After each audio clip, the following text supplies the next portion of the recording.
भगवान बुद्ध एक गांव में उपदेश दे रहे थे। उन्होंने कहा, हर किसी को धरती माता की तरह सहनशील तथा क्षमाशील होना चाहिए। क्रोध ऐसी आग है जिसमें क्रोध करने वाला दूसरों को जलाएगा और खुद भी जल जाएगा।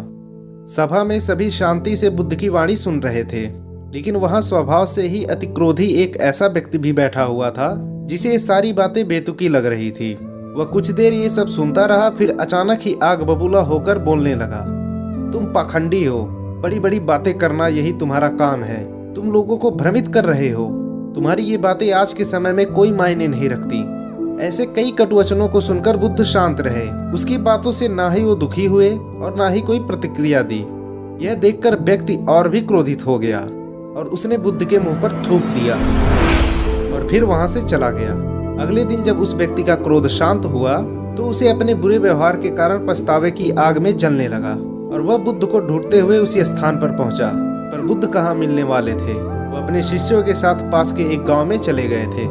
व्यक्ति ने बुद्ध के बारे में लोगों से पूछा और ढूंढते ढूंढते जहां बुद्ध प्रवचन दे रहे थे वहां जा पहुंचा। उन्हें देखकर ही वह उनके चरणों में गिर पड़ा और बोला, मुझे क्षमा कीजिए प्रभु। बुद्ध ने पूछा, कौन हो भाई, तुम्हें क्या चाहिए, तुम क्षमा क्यों मांग रहे हो?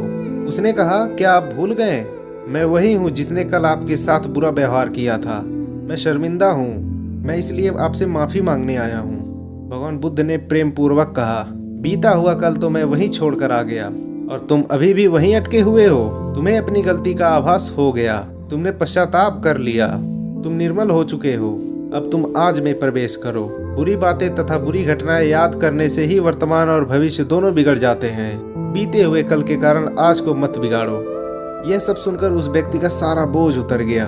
उसने भगवान बुद्ध के चरणों को पकड़कर सारा क्रोध त्याग दिया और क्षमाशीलता का संकल्प लिया। उस दिन के बाद उसमें परिवर्तन आ गया और उसके जीवन में सत्य, प्रेम और करुणा की धारा बहने लगी।